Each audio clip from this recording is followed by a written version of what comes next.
Hello everyone.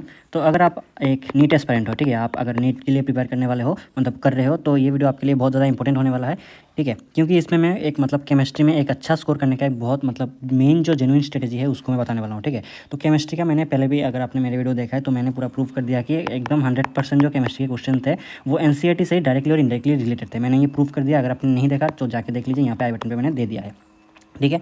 तो maximum बच्चों का केमिस्ट्री मतलब वीक होता है। इसका रीज़न ये है कि वो लोग एनसीईआरटी को ठीक से नहीं मतलब पढ़ नहीं पाते।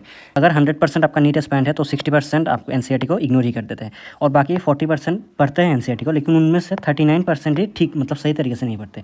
ये 1% ही रहते हैं सिर्फ जो एनसीईआरटी को एकदम परफेक्टली रीड करते हैं और जिनका स्कोर 150+ आता है, ठीक है। मेरा फर्स्ट मतलब जो जब मैंने एग्ज़ाम दिया था तब 24 आया था सिर्फ मेरे केमिस्ट्री में, ठीक है। उसमें से मेरे बढ़ा के 150 तक मेन एग्जाम में मतलब नीट 2023 में मैंने स्कोर किया। तो आज मैं ये बताने वाला हूँ फिजिकल को कैसे पढ़ना है, ऑर्गेनिक को कैसे पढ़ना है, इनऑर्गेनिक को कैसे पढ़ना है आपके एनसीईआरटी, ठीक है।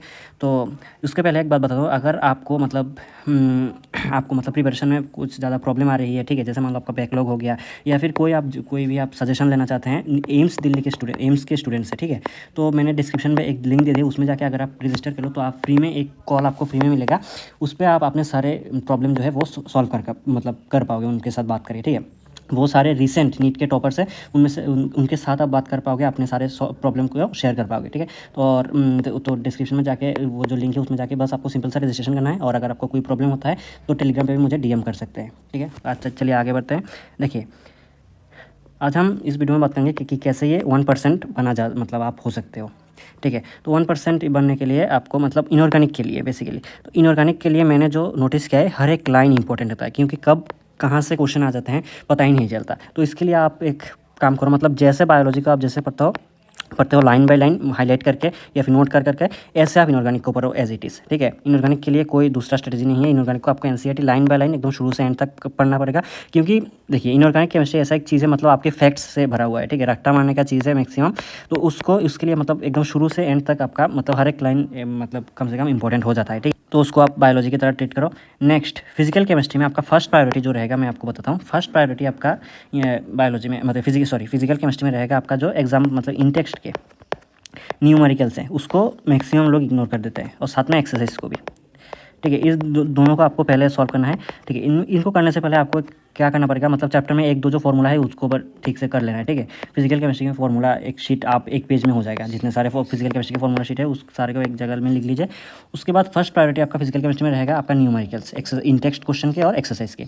नेक्स्ट, सेकंड प्रायोरिटी जो 99% स्टूडेंट्स इग्नोर कर देते हैं वो है आपका कुछ जो थ्योरी पार्ट रहता है, ठीक है। जैसे मान लो यहाँ पे मैंने दिखा रहा हूँ, जैसे मान लो ये इलेक्ट्रोकेमिस्ट्री का पार्ट है, ठीक है। मैक्सिमम लोग वो कंडक्टेंस, इक्विवेलेंट कंडक्टेंस, इन सब वगैरह से आपका न्यूमेरिकल सॉल्व कर लेते हैं, लेकिन ये जो थ्योरी का पार्ट है इसको आप नहीं पढ़ते, ठीक है। इसको मैंने देखो इन सबको पढ़ के मैंने कहाँ से निकाला।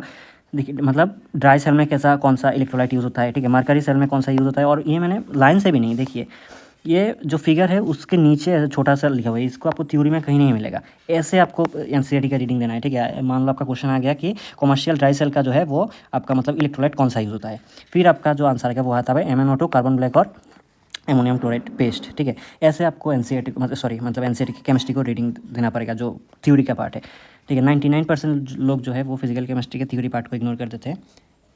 ये गलती आप बिल्कुल भी मत कीजिए, ठीक है। ये गया आपका फिजिकल केमिस्ट्री का पार्ट। ऐसे आपको रीडिंग है, जैसे मान लो यहाँ पे देख लीजिए, सेम एक रिचार्जेबल निकल कैडमियम सेल, यहाँ पे भी separated by layer soaked in moist sodium और पोटेशियम हाइड्रोक्साइड, ऐसे आपको पढ़ना है। जैसे यहाँ पे एक देखिए aqueous electrolyte NaOH, the cell was used for providing electrical power in Apollo space program. इससे भी आपका क्वेश्चन आ जा सकता है, क्योंकि अभी नीट में क्या कहाँ से क्वेश्चन आ जाता है कोई ठीक मतलब गारंटी नहीं है। नेक्स्ट हम देखते हैं ऑर्गेनिक में फर्स्ट प्रायोरिटी आपको पता है रिएक्शन रहेगा, जो सब लोग पढ़ते हैं मैक्सिमम। और सेकंड प्रायोरिटी सेम जो मैं 99% लोग इग्नोर कर देते हैं वो है आपका फिजिकल प्रॉपर्टीज़। केमिकल प्रॉपर्टीज से ज़्यादा भी आपका फिजिकल प्रॉपर्टीज आपका सबसे ज़्यादा मायने रखता है ऑर्गेनिक केमिस्ट्री में, ठीक है। ऑर्गेनिक केमिस्ट्री के हर साल एटलीस्ट मतलब बॉइलिंग पॉइंट मेल्टिंग पॉइंट के ऊपर आपका क्वेश्चन देखने को मिलता ही मिलता है, ठीक है। तो इन चीज़ों को आप मतलब इग्नोर मत करो। जो मैंने बताया वो स्टूडेंट्स गलती करते हैं, वो गलती आप मत करो। जैसे बताया गया वैसे पढ़ो, मैंने जैसे यहाँ पे दिखाया, ठीक है। ये आपको कहीं पे भी थ्योरी में पार्ट में नहीं मिलेगा, ठीक है। अगर आपने थ्योरी भी पढ़ा तो ऐसे पढ़ना पड़ेगा, ठीक है, बायोलॉजी की तरह। सेम ऑर्गेनिक को भी फिजिकल और एक चीज़ है मतलब फिजिकल केमिस्ट्री और ग्राफ को लोग कभी कभी इग्नोर कर देते हैं। ये वाला क्वेश्चन डायरेक्ट हमारे नीट में आ गया था, ठीक है। यहाँ पे KCl और यहाँ पे CH3COOH, तो ऐसे आपको पढ़ना है।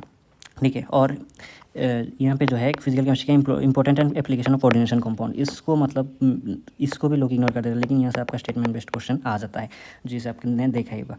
तो ऐसे आप पढ़ते रहिए, ठीक है। जो मैंने बताया उन गलती को आप मत कीजिए, आसानी से आपका 150, 160 या फिर 170 तक आपका मार्क्स आ जाएगा, ठीक है। और बाकी कोई प्रॉब्लम हो तो आप मुझे DM कर सकते हैं टेलीग्राम पे, और वो जो रजिस्ट्रेशन कर लीजिए आप एम्स दिल्ली वालों से, आप फ्री में कंसल्टेशन ले पाएंगे, ठीक है। तो आज के लिए इतना ही, थैंक यू।